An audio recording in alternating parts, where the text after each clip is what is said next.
Do you think Tuscany is the be-all and end-all when it comes to winery experiences in Italy?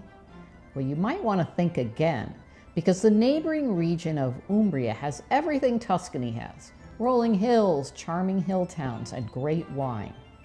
But it's much less crowded, less touristy, which means you can have a more relaxing, more authentic wine experience. And as a bonus, many of these wineries are close to Rome, which makes it an ideal trip if that's where you're based. On our last trip to Italy, we took a deep dive into the wine of Umbria and identified 7 outstanding winery tour experiences. In this video, we're going to take you along with us to tour these wineries and taste a lot of terrific wine. Stick around to the end and we'll give you our honest assessment of these winery experiences. We'll put links to each of these wineries in the description so you can plan your own visit. Andiamo!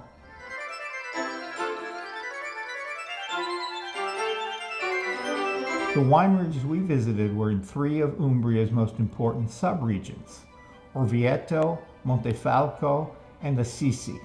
Any one of these would make for a memorable half-day activity if you were visiting Umbria. Before we get into discussing the individual wineries, it's worth spending a little time to understand Umbrian wine in general. First off, Umbria produces a wide range of wines: reds, whites, rosés, and even dessert wines. Second, Umbria has a couple of indigenous grape varieties, Grechetto and Sagrantino, which lend unique characteristics to the wine. Winemaking in Umbria goes back to the Etruscan times, or about 700 BC, which is in fact before the city of Rome was founded. Today, winemakers combine these ancient techniques with modern technology to produce high-quality wines.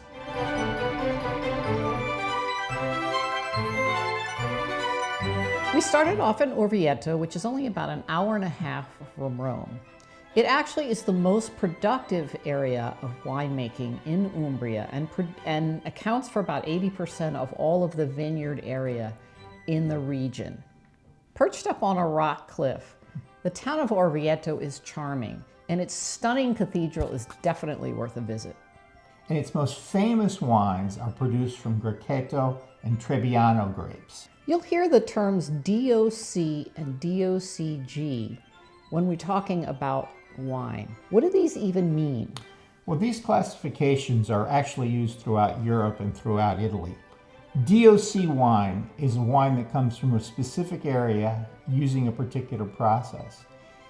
DOC stands for Denominazione di Origine Controllata, or Controlled Area of Production. For a wine to be considered Orvieto DOC, it must contain at least 60% of Grechetto and Trebbiano grapes. Now, DOCG wines have an additional garantita, or that's what the G stands for, or guarantee, by the Italian government, who have tested and guaranteed that the wines are of especially high quality.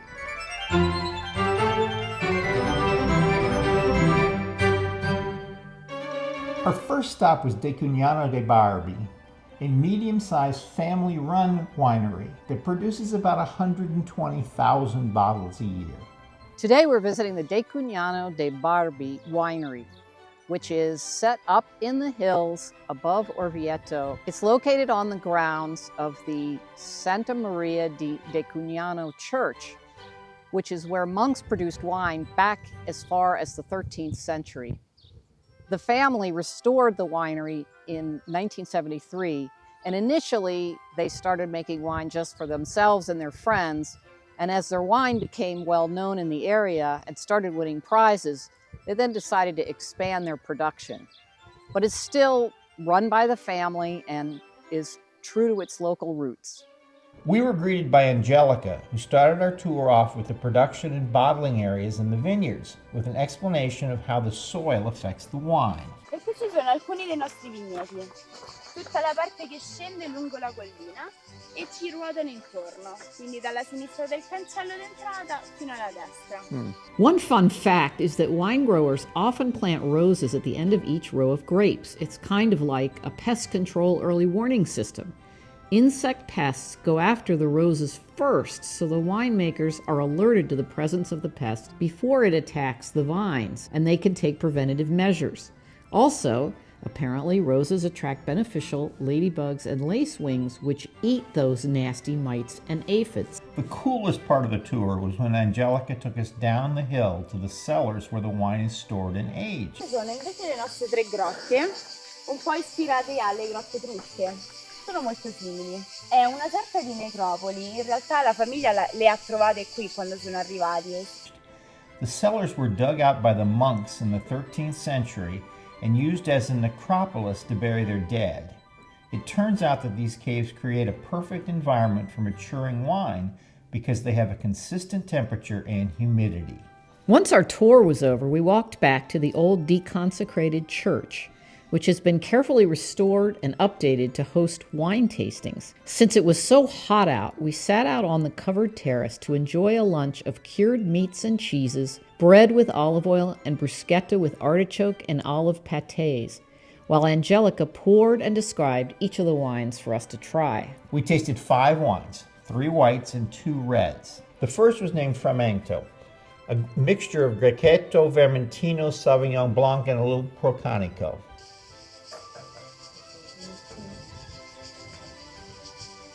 It's very fresh tasting. I think it's a really good start, and I have high hopes for the rest of the wine. Then we tried their Inquisitore.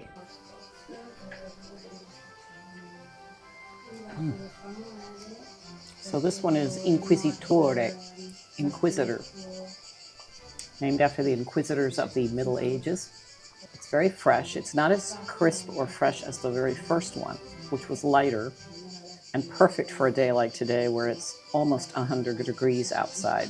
And the third white wine was called Mare Antico, or Old Sea. It's a blend of Grechetto, Vermentino, and Chardonnay, with a little Procanico added.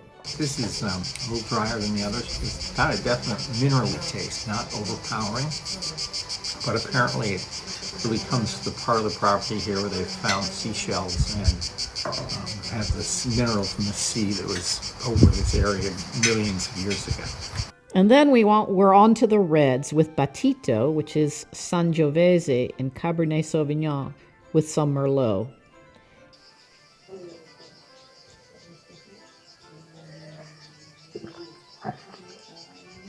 It's good. It does have a lot of tannins in it, so at least right now it's not what I'd call smooth. It's got a little bit of a bite, which might be better after it's been open longer, but I'm not quite sure. And then finally, the last red wine was AD 1212, which was 65% Syrah with the remainder Cabernet Sauvignon and Montepulciano.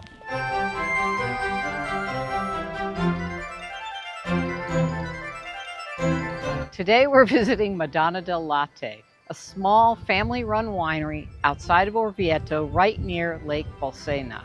The family who owns it bought this rundown historic estate back in 2000. And over the years, they renovated, they planted the vines, and they started producing wine around 2008. And today they produce 20,000 bottles of wine a year on their 7 hectares. I'm looking forward to learning more and tasting their wines. We started our tour seated in the shaded pavilion where the owner Leon welcomed us and introduced us to our tour guide Anna. She started with a little about the history of the winery and pointed out which grapes are planted where. When his parents actually decided to buy the place, Leon was about 17 years old. And they just told him one day, we're opening a vineyard in the middle of Italy. Would you like to become a winemaker when you grow up? And he said, sure, seems like a plan. So he went off to study winemaking in Austria first, and then he went to Sonoma Valley, California, and then New Zealand to actually gain some winemaking experience. When Leon came back around, the first thing he did as new owner of the place was take the whole thing out. So just 1 year after opening the place in 2008, he planted the lower half of the field with Pinot Noir grapes and the upper portion with Trebbiano and Grechetto grapes. Wow. And then we have a little patch of Viognier just at the back of the house right there. And the Trebbiano and Grechetto are the only typical Italian grapes we grow. Then we set out to walk the property. This right here is our little Viognier patch. and Viognier is known as a semi-aromatic French white wine. But the actual history of it or origin of it is much closer to here. So once upon a time, the Emperor Marco Aurelio went off to conquer the Franks. So he had his favorite grapes brought over with him from Rome to France. And he started planting them there, he started making wines. And the French loved the wines so much that they kept them once the Romans left. They don't use machinery in the harvest, so that means they can plant their rows closer together. You can tell it's Etruscan by the way it was built, by the ridges in the ceiling. You can see it was basically chiseled out of the ground. And it's not insulated in any way. This is all just compacted earth over time. And if you look at the walls in some places, you can tell they're sparkly. And those are all of the minerals and metals that are in the actual soil itself. After the tour, we headed back to the pavilion for our tasting.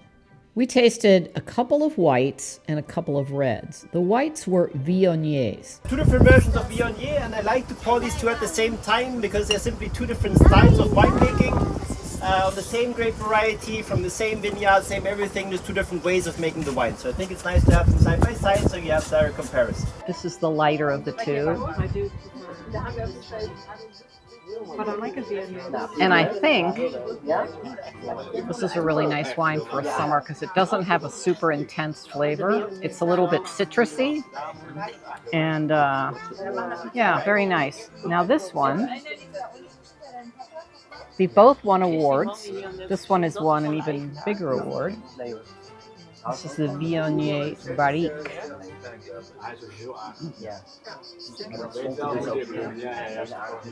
And this is more flavorful. Definitely has a more intense flavor. I like them both. I think I like the lighter one better, but I don't know whether that's because it's hot out today and it tastes a little bit fresher. The first red was Montelandro, Syrah grapes with a small amount of Petit Verdot and Carignano. And then on to their flagship wine, Sucrano. Single varietal Cabernet Franc. Flagship simply because it's the wine that always gets us the highest ratings in all the wine guides, 90 plus points always everywhere. And in one particular season with 95 out of 100, it was the highest rated wine of all of Umbria. Okay, now I'm trying a Sucrano. It has a peppery and blackberry. I like this one. I could ship a case of this home.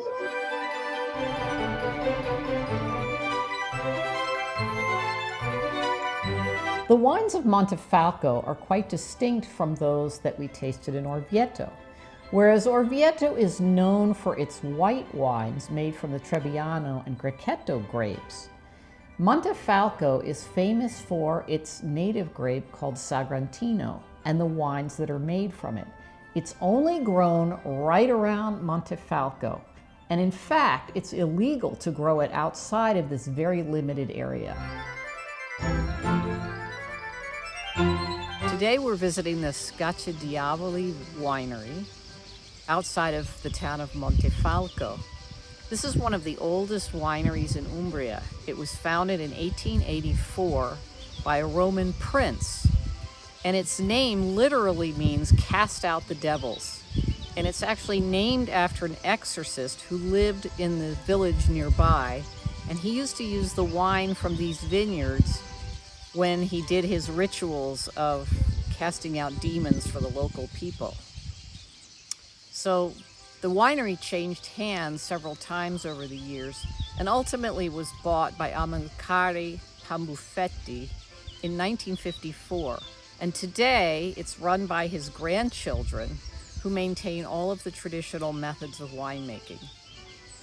We started our tour in a large courtyard surrounded by old stables that have been converted into tasting rooms, offices, and a small museum of viticulture. Trovare che ci sono un sacco di storie all'interno di questa cantina che poi è rimasta com'era.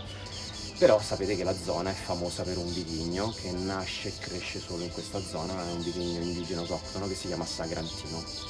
Grande storia, Sagrantino nasce probabilmente dalla radice sacro.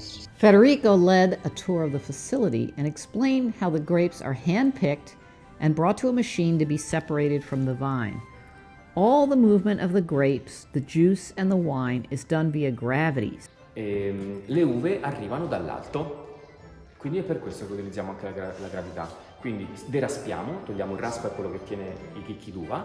Starting from the upper floors where the grapes are unloaded and all the way down to the cellar where it is aged in barrels, with an outside air tunnel keeping the temperature controlled. While small modifications have been made to modernize the process, the basic production principles have remained the same. After our tour, we headed to the tasting room, where we tasted 6 wines accompanied by cured meats, cheeses, and other goodies from the surrounding area. The first 2 we tasted were spumante. In fact, these were the only sparkling wines we had during our tour. The first was a dry Brut Pas d'Ossée. Innanzitutto è fatto con 100% di sagrantino, quindi è in purezza, ed è molto particolare, ed è rosé, quindi è rosa, perché passa solo 6 ore sulle bucce. Schiaccia d'Avoli is the only producer to make a sparkling Sagrantino. After that, we moved on to a couple of whites. First, a 100% Grechetto wine, which is a dry wine, though it had a fruity and floral bouquet. And then Montefalco Bianco, which was a mixture of Trebbiano Grechetto and Chardonnay. Then some reds. First, a Rosso DOC, primarily Sangiovese, but also some Sagrantino and Merlot. The second red was the Sagrantino DOCG, 100% Sagrantino. And finally, we tasted the Sagrantino Passito, which is 100% Sagrantino, but in this case, it's a dessert wine and very sweet and syrupy, with berry and cherry notes, and good with any kind of dessert like pastries, biscotti, or even aged cheeses. We just finished a visit at the Cantina Scaccia d'Avoli, and it was a really good time. I think the experience overall was wonderful. Our tour guide Federico was great. When they were explaining the production process, it was fascinating. Because it's built on the side of a hill, they use gravity for all sorts of things. To get into the later fermentation tanks, they use tubes and essentially a siphoning system to get it to the floor below. So it's a process I've never seen used any other place. If you're in Umbria around Montefalco, which is close to Foligno and Bevagna, it's a great place to visit. We'd really recommend it as an experience that's a little different than some other places that you might visit.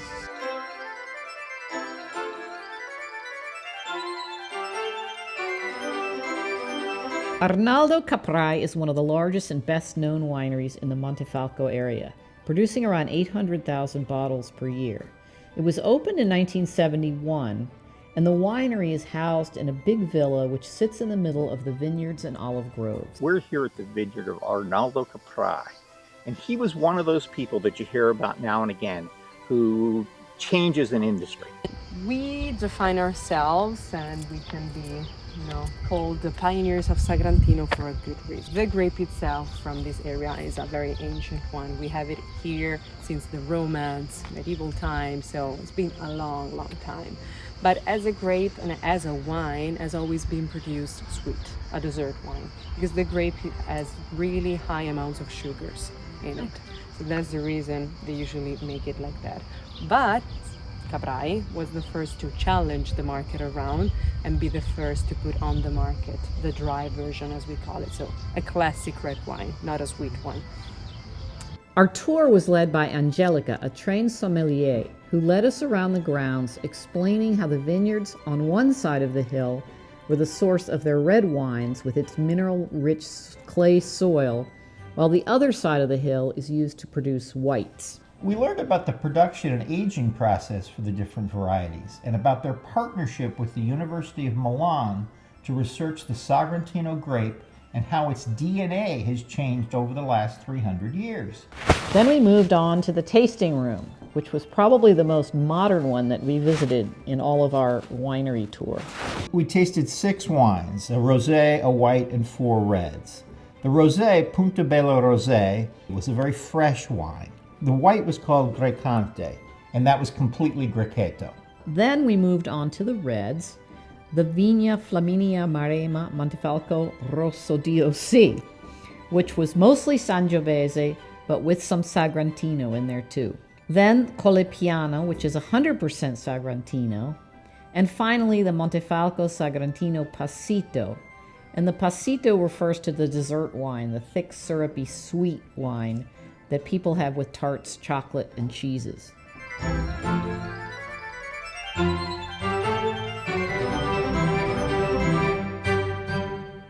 Today we're going to visit the Montione Cantina e Frantoio. And cantina means they make wine, and Frantoio means they make olive oil. They've been doing that since the early 1970s, so it's a relatively new vineyard and olive oil producer. It's medium-sized for this area. What makes it special is it's all natural. They don't use any pesticides or other chemicals. And this I think is really special, they harvest the grapes and the olives by hand, so that they're sure they're able to pick out just the right ones to make the best oil and the best wine. So we're going to go inside. We're going to have a chance to have a tour, taste the wines, and actually we've booked a lunch. So it'll be interesting to see how the whole experience is. We're going for an experience today. They own 5 different parcels of land all around Montefalco, and they grow both olives and grapes. Some of their olive trees are more than 100 years old. They make 2 kinds of olive oil made out of 2 types of olives, and one is milder and one is much more intense, and it is so good. We tasted 5 wines, 1 white and 4 reds. The white was an Umbria Grechetto, 100% Grechetto. It was a very floral wine. The Montefalco Rosso, the first red, was a DOC, mostly Sangiovese with some Merlot and Sagrantino blended in. Then there was a Montefalco Sagrantino DOCG, and as you could guess, it's 100% Sagrantino. And this was a really refined wine with a complex bouquet. Then we tasted the Montefalco Sagrantino Magia. And this is an interesting one because magia means magic, and it's a little play on words because in addition to meaning magic, it is short for the names of the 4th generation of Montionis, the grandchildren, who are named Matteo and Giacomo, and hence the Magia. The last one was the dessert wine, like many places, the Montefalco Sagrantino Passito DOCG, and that's 100% Sagrantino, very dark red with some aroma of cherries and jam. We were served a full lunch, starting with a charcuterie plate, followed by pasta with truffle sauce, a pork cutlet and salad, and finally finishing off with a panna cotta with a reduction of Sagrantino. It was all delicious. So if you are going to be doing your wine tasting around lunchtime, I would definitely opt for the lunch version of the tour.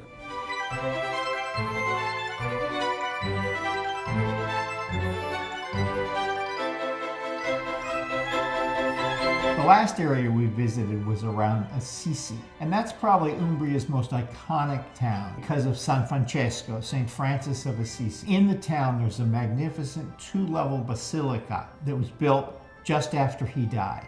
This area is on the western slope of Mount Subasio, so there's a little microclimate that makes it perfect for grape cultivation. The mineral-rich soil, combined with a combination of ample sunshine and breezes, makes it the perfect location for producing refined, sophisticated wine. The grapes grown in this area include Sangiovese, Cabernet Sauvignon, Merlot, Trebbiano, Grechetto, and Pinot Noir.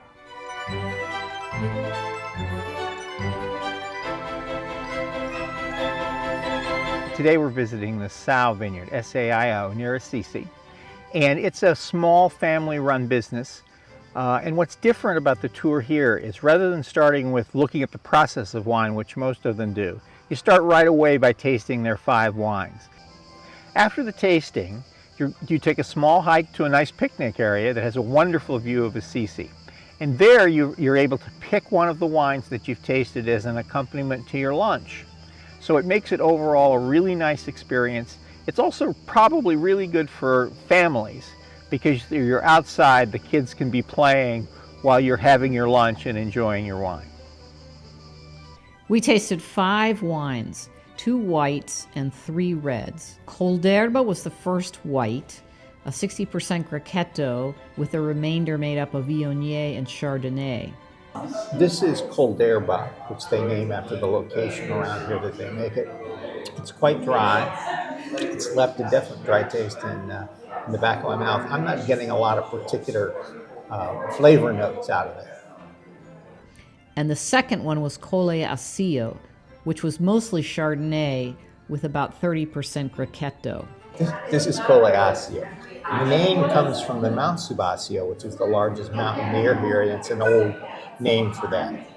I'm getting a less intense flavor than the first one, even though on our little brochure it says it's more intense. I'm not quite sure which of these two I prefer at this point. Moving on to the reds, we tried the Campo delle Grazie, which was 60% Sangiovese and the remainder Merlot and Alicante. Apparently great with any kind of tomato-based sauce or red meat. This is Campo delle Grazie, Umbria IGT, as the other wines.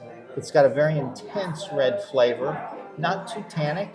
I can see this being a nice wine with some lighter meats. Our next to last wine was Eremo, which was half Cabernet Franc and half Sangiovese. Full-bodied, a lot of tannin, really be good with hearty dishes like meats and something with porcini mushrooms. And finally, the Legenda Mayor, which was 60% Merlot and 40% Cabernet Sauvignon. And that very full and elegant wine, great for meats, fowl, and even truffles. Interesting. It's got a fruity thing going on. I also taste something peppery. It's a bit heartier. We're on our way to our picnic lunch here, and we've come around the corner of this olive grove and this vineyard, and we come on a beautiful view of Assisi in the background. Oh, that looks good. Maybe worth waiting for. Charcuterie, with olive oil, some wine, some water. It's all good.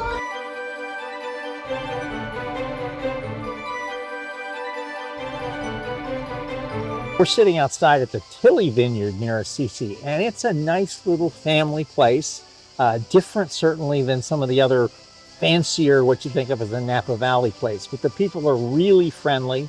We just had a small tour of their wine production process, and we're waiting to sample the wine and have a little bit of food along with it. So I'm excited to see what we're going to get.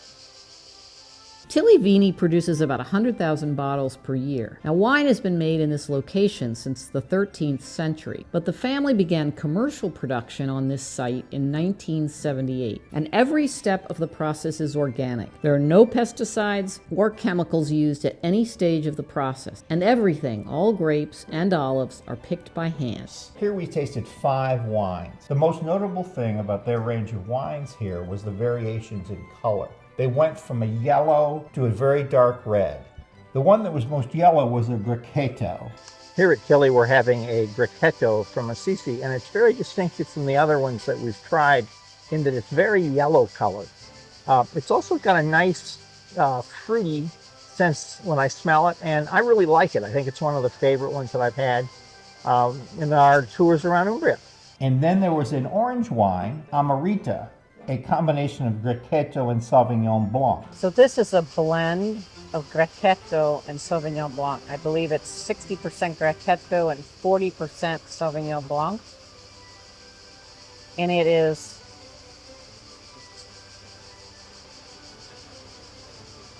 much fruitier and much more intense than the first wine we tried.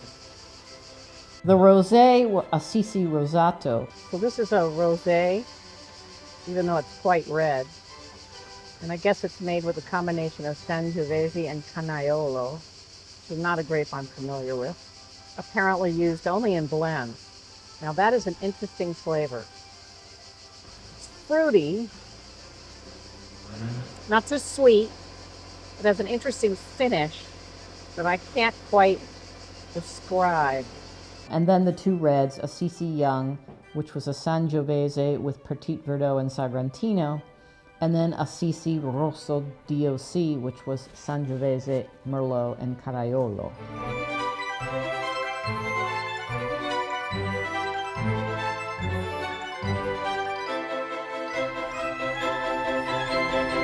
To wrap up, we'd recommend any of these wineries for a wonderful wine tour experience.